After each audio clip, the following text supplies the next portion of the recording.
Chers étudiants de deuxième année audiovisuelle et relativement au module langage et technique audiovisuelle, je vous présente aujourd'hui une leçon intitulée le montage. D'abord, on va commencer par la définition du montage. Le montage ne se limite pas à une opération de couper-coller. Le montage est aussi une création, un langage. Il impose un style et révèle une vision. Le montage est une opération d'organisation qui procède par soustraction. C'est ça la particularité du montage.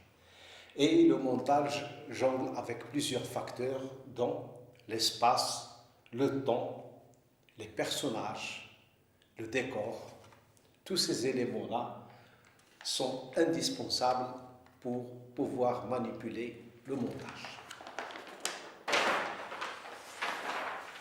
On va essayer de situer les origines du montage et revenir à une expérience déterminante dans l'histoire du cinéma qui s'appelle l'effet Kulitchov ou l'expérience menée par le cinéaste et théoricien du cinéma soviétique dans les années 20, Lev Kulitchov.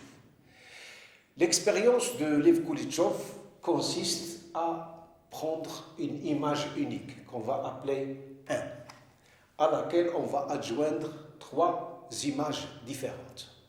Et juxtaposant la première et la deuxième, on finit, plus veut dire montage, c'est ici qu'intervient le montage, en ajoutant la première image à une deuxième image, on finit par avoir une signification.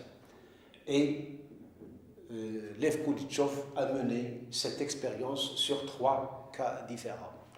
Bien sûr, il y a une déduction au niveau du montage et consiste à, sachant que la première image représentait un personnage, un acteur dans une position quelconque, dans cette position-là, et suite à cette expérience, on déduit que l'acteur n'a pas beaucoup d'importance et son rôle est minimisé. En même temps, on peut déduire que le montage donne un sens ou plusieurs sens aux images qui ont été filmées. Et là, il y a 4 images.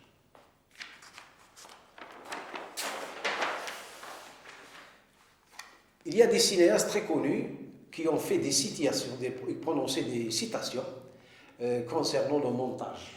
Ici, on va évoquer 2 citations importantes.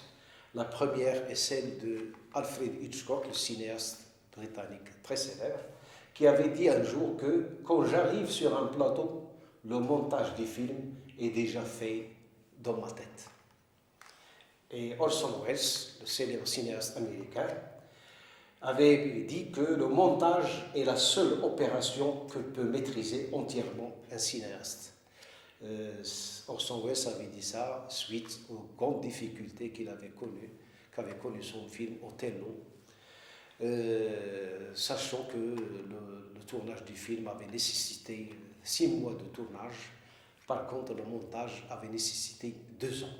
Et il est arrivé au bout de cette peine, mais à la suite de la réalisation de ce film, il avait compris que le montage est une opération et que la seule opération que peut maîtriser un cinéaste.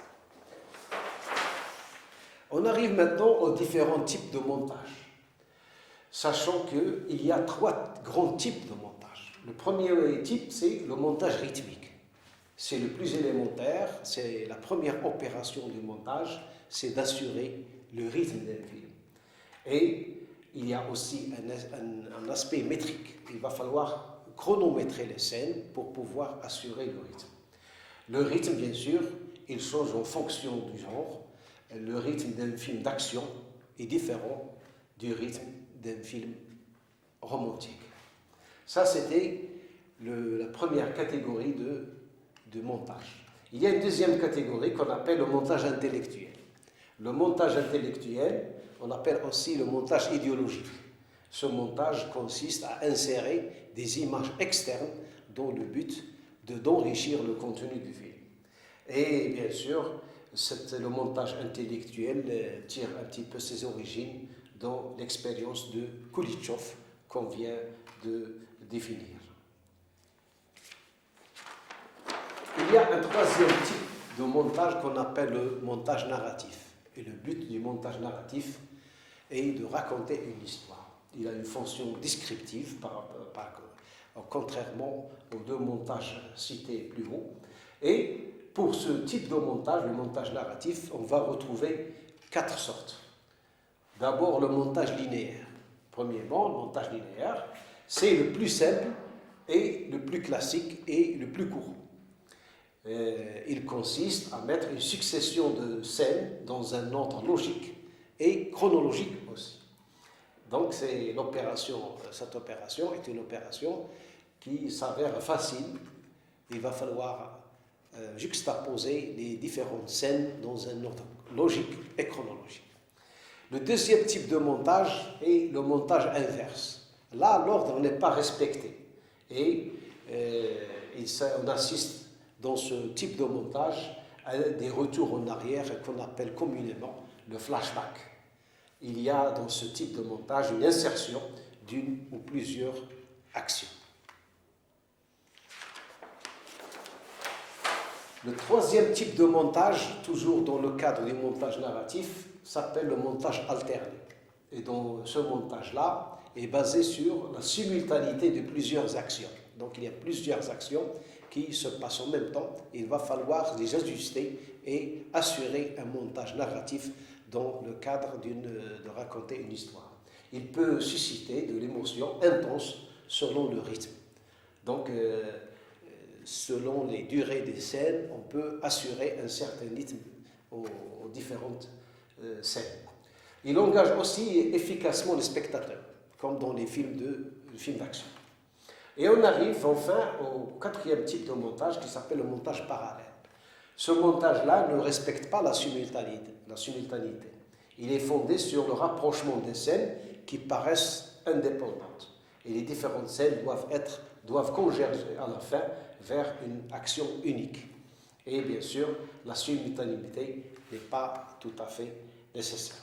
Voilà les 4 types de montage. Voilà aussi les 3 sortes de montage qui font que le montage est une opération fondamentale sur laquelle doit se pencher le réalisateur pour assurer un film et réaliser un film efficace. Merci pour votre attention.